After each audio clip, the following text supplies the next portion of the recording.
पूर्व राष्ट्रपति doctor APJ Abdul Kalam की 84वीं जयंती पर देश कर रहा है उन्हें याद। डॉक्टर कलाम को श्रद्धांजलि देते हुए प्रधानमंत्री ने कहा कि वो राष्ट्रपति से पहले थे राष्ट्र रत्न। राष्ट्रपति पद छोड़ने के बाद डॉक्टर कलाम ने शिक्षा देने का काम किया। हैदराबाद में मिसाइल कॉम्प्लेक्स का नाम भी मिसाइल मैन के नाम पर रखा जाएगा।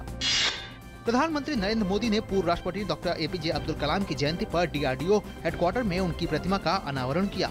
इस मौके पर डॉक्टर कलाम की याद में डाक टिकट भी जारी किया गया। प्रधानमंत्री ने कहा कि जहां कलाम साहब का जन्म हुआ और जहां उनकी अंत्येष्टि हुई, उस गांव में उनका स्मारक बनाया जाएगा जो आने वाली पीढ़ी को प्रेरणा देगा।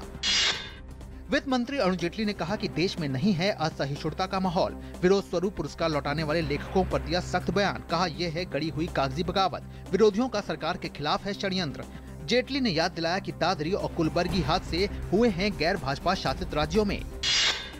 विदेश मंत्री सुषमा स्वराज ने आज ट्वीट करके कहा कि पाकिस्तान में 1 दशक से ज्यादा लंबे समय से फंसी हुई भारतीय लड़की गीता को जल्द ही वापस भारत लाया जाएगा। स्वराज ने ये भी कहा कि बोलने में अक्षम लड़की गीता के परिवार को ढूंढ लिया गया है और गीता के डीएनए टेस्ट के बाद ही उसके परिवार को सौंपा जाएगा।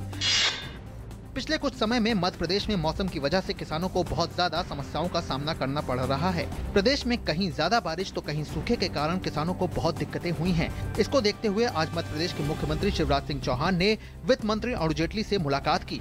मुलाकात के बाद शिवराज ने कहा कि राज्य में किसानों को मदद देना बहुत जरूरी हो गया है, क्योंकि इस बार राज्य में मौसम ने किसानों को बहुत ज्यादा मुश्किल में डाल दिया है। बिहार में शुक्रवार को दूसरे चरण के चुनावी मुकाबले का आगाज होगा, जिसमें मतदाता सुरक्षा के लिहाज से महत्वपूर्ण 6 नक्सल प्रभावित जिलों के 32 निर्वाचन क्षेत्रों में 456 उम्मीदवारों की किस्मत का फैसला होगा।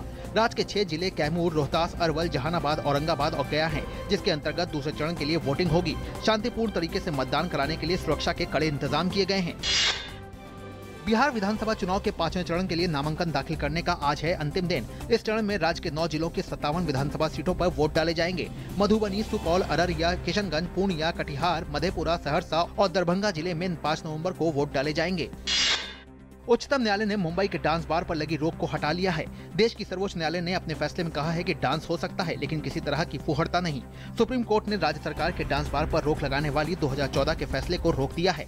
गौरतलब है कि साल 2005 महाराष्ट्र की तत्कालीन कांग्रेस एनसीपी सरकार ने डांस बार को बंद करवा दिया था। महाराष्ट्र के मुख्यमंत्री देवेंद्र फडणवीस ने कहा है कि सरकार सुप्रीम कोर्ट के फैसले का सम्मान करती है। साथ ही उन्होंने कहा है कि सुप्रीम कोर्ट ने अपने फैसले में डांस बार में अश्लीलता रोकने के लिए राज्य सरकार द्वारा कानून बनाने के अधिकार को बरकरार रखा है। हिमाचल प्रदेश उच्च न्यायालय से मुख्यमंत्री वीरभद्र सिंह को मिली राहत के खिलाफ सीबीआई पहुंची सुप्रीम कोर्ट। आय से अधिक संपत्ति मामले में हिमाचल प्रदेश हाई कोर्ट ने वीरभद्र सिंह और उनकी पत्नी की संभावित गिरफ्तारी से दी थी राहत। सुप्रीम कोर्ट सीबीआई की 2 अपीलों पर दशहरा के बाद करेगी सुनवाई। विशेष 2G अदालत ने पूर्व दूरसंचार सचिव श्यामल घोष सहित 3 टेलीकॉम फर्मों को 2002 के अतिरिक्त स्पेक्ट्रम आवंटन घोटाला मामले से किया बरी। कोर्ट ने कहा जांच एजेंसी ने आरोपियों के खिलाफ झूठा आरोप पत्र किया था दाखिल। अदालत ने सीबीआई निदेशक से झूठा आरोप पत्र दाखिल करने वाले दोषी अधिकारियों के खिलाफ कार्रवाई करने को कहा। राष्ट्रपति प्रणब मुखर्जी ने कहा है कि इजराइल और भारत के वैज्ञानिकों और शोधकर्ताओं के बीच पूरी क्षमता के साथ साझेदारी के लिए भारत इच्छुक है। जेरूसलम के हिब्रू यूनिवर्सिटी द्वारा डॉक्टरेट मानक उपाधि प्राप्त करने के बाद छात्रों और शिक्षकों को संबोधित करते हुए राष्ट्रपति ने कहा कि युवा देश होने के नाते अर्थशास्त्र में विकास और प्रगति की आवश्यकता है। सरकार ने आर्थिक मामलों के सचिव शक्तिकांत दास की अध्यक्षता में एक कमेटी का गठन किया है, जो कि national investment and infra fund के सीईओ का चयन करेगी।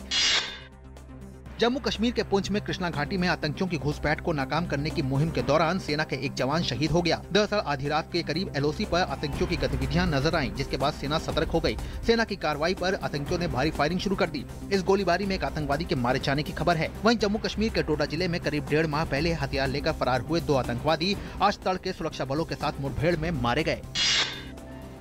1 दशक से ज्यादा समय तक भारतीय गेंदबाजी के हीरो रहे तेज गेंदबाज जहीर खान ने आज अंतर्राष्ट्रीय क्रिकेट को अलविदा कह दिया। जहीर खान ने 3 अक्टूबर 2000 को नैरोबी में केन्या के खिलाफ वनडे में पदार्पण किया था। जहीर ने भारत के लिए कुल 200 वनडे मैच खेलकर 282 विकेट हासिल किए हैं। वहीं 2000 में ही बांग्लादेश के खिलाफ ढाका में उन्होंने अपना पहला टेस्ट मैच खेला था।